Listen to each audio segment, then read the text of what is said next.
Friends, welcome back to Kavi's kitchen. இன்றைக்கி நம்ம வந்து கருப்பு கவுனி அரிசி வச்சு தான் வந்து ஆப்பம் செய்ய போகிறோம்.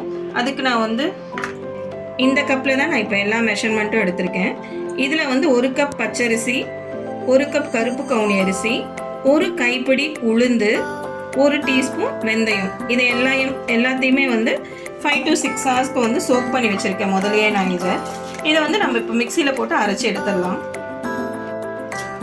கருப்பு கவுனி அரிசி அப்படிங்கிறதுனால இது ஒரு 5 to 6 ஹவர்ஸ் சோக் ஆனால் மட்டுமே நம்ம அரைக்கிறதுக்கு ஈஸியாக இருக்கும். அதனால் மினிமம் ஒரு 6 ஹவர்ஸாவது இது சோக் ஆகணும்.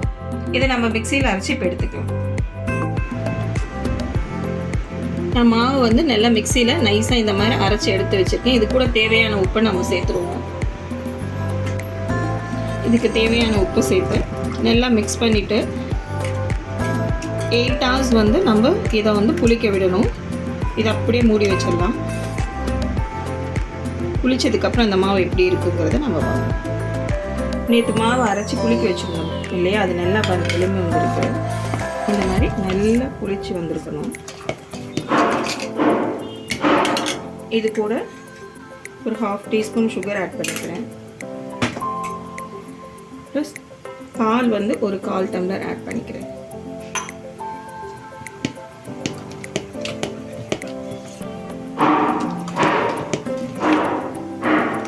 திக்காக இருக்கனால இனி கொஞ்சம் நான் பால் ஆட் பண்ணுறேன். வேணா தண்ணியும் ஆட் பண்ணிக்கலாம். பாலுக்கு தண்ணி கொஞ்சம் ஆட் பண்ணுறேன். மாவோட கன்சிஸ்டன்சிக்கு தகுந்த மாதிரி நீங்கள் அட்ஜஸ்ட் பண்ணிக்கோங்க. அவ்வளோதான். நம்ம இப்போ ஆப்பம் ஊற்றிடலாம். ஆப்பம் நம்ம இப்போ ஊற்றிடலாம். ஒரு கரண்டி மாவு ஊற்றிடலாம்.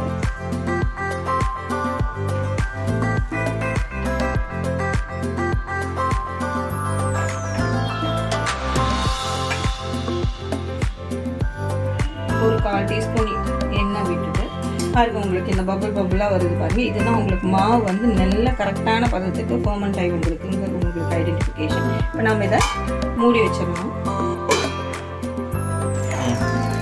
ஆப்பம் வெந்துடுச்சு. சுற்றி எல்லா பக்கமும் எடுத்து விட்டு அழகாக எடுத்துங்க. அவ்வளோதான் நம்மளோட ஆப்பம். கருப்பு கவுனி அரிசி ஆப்பம் சூப்பராக ரெடி ஆயிடுச்சு. இதுக்கு நான் வந்து சைட் டிஷ் வந்து நான் ஆனியன் சட்னி யூஸ் பண்ணியிருக்கேன். நீங்கள் தேங்காய் பால் எது வேணால் இதுக்கு தொட்டு சாப்பிட்லாம். நீங்களும் உங்களுக்கு இந்த வீடியோ பிடிச்சிருந்ததுன்னா ஷேர் பண்ணுங்கள், கமெண்ட் பண்ணுங்கள், சப்ஸ்கிரைப் பண்ணுங்கள். தேங்க்யூ ஃபார் வாட்சிங்.